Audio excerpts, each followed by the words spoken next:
हाँ, तो ड्रामा के न्यू एपिसोड में आपको दिखाया जा रहा है कि उसकी माँ बिल्कुल अकेली रह चुकी है कि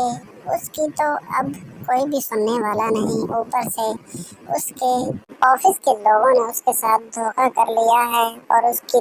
जो भी प्रॉपर्टीज वगैरह थी वो अपने नाम वगैरह करवा ली हैं। दूसरी तरफ ज़रार की माँ को इस बात का भी दुख है कि उसके पास ना की बेटी है और ना ही बेटा, क्योंकि ज़रार तो उसको छोड़कर बहुत अरसे से ही चला गया है। ऊपर से जीनिया की भी शादी हो चुकी है और वो अपने घर में अब बिल्कुल ठीक है।